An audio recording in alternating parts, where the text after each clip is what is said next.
In some pockets of the country, the most potent racial showdowns were over prom. In 1990, it was reported that 11 counties in Georgia alone had segregated proms, and many also held segregated class reunions. Take Peach County High School, whose school board stopped throwing proms when schools integrated in 1970. It was newsworthy when the school decided to hold its first integrated prom 20 years later. In 1991 Chicago, a group of black students at the all-male Brother Rice High School held their own prom with the music they prefer and the style they favor, insisting that white students and their dates could attend. The black students, who were 12% of the school's population, felt like they didn't have enough power in the official prom's planning process.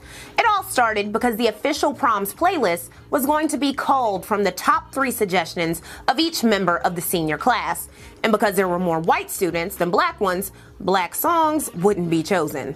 Said one black senior, "We've been experiencing their culture for years, but they don't seem ready to experience ours." Some saw having their own prom as a metaphor for breaking away from a fraught political system and doing their own thing. Said one teen who decided to skip prom altogether, "I like the idea of the black students coming together to do something. They're well organized and they have their parents backing them. It's a matter of music." No white students attended the unofficial black prom despite being invited, and several were pissed off, with one saying, "Now you find out what they really think of you."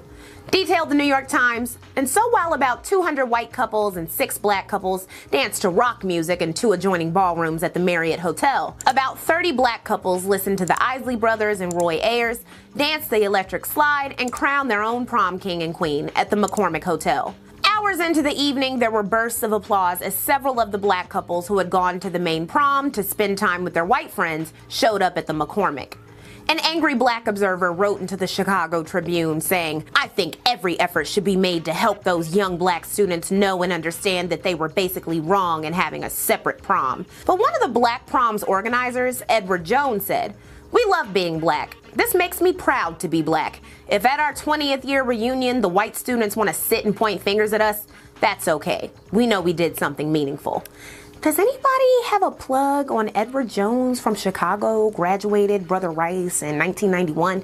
Because, I want to ask him, how did the reunion go? Was they mad? I bet they were still mad. There were segregated proms all over the country, but at least the black students at Brother Rice had invited non-black students. In Bastrop High School in Louisiana that same year, segregated homecoming and proms were expected, and nobody was allowed to go to the white prom who wasn't white. When 2 best friends, one white and one black, complained, tensions boiled into a student vote.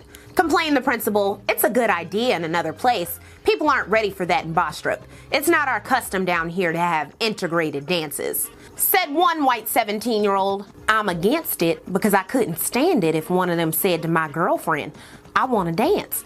I heard a bunch of them say, 'Yeah, we're going to dance with them white girls.'" And the Oscar goes to...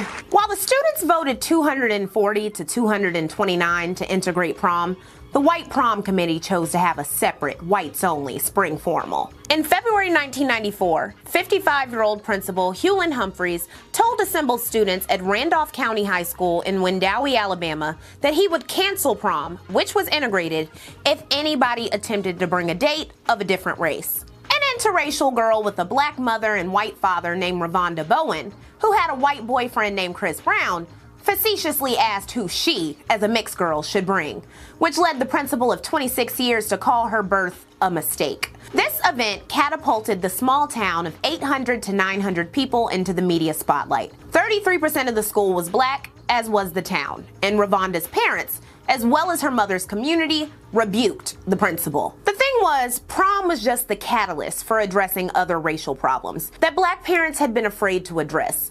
The principal was briefly suspended, but then over 100 white townspeople protested on his behalf, and he was reinstated. This caused approximately 100 black students to be withdrawn from the school and enrolled into freedom schools. Reported the New York Times, now the blacks of Wedowee are plotting strategy over eggs, grits, and ham, crowding into school board meetings, organizing alternative schools in church basements, and expressing their views to national civil rights organizations and the federal authorities. The black parents of Wedowee voiced their overall concerns with the school district, prompting a Justice Department investigation of the entire school district, which had only recently segregated school buses in 1988.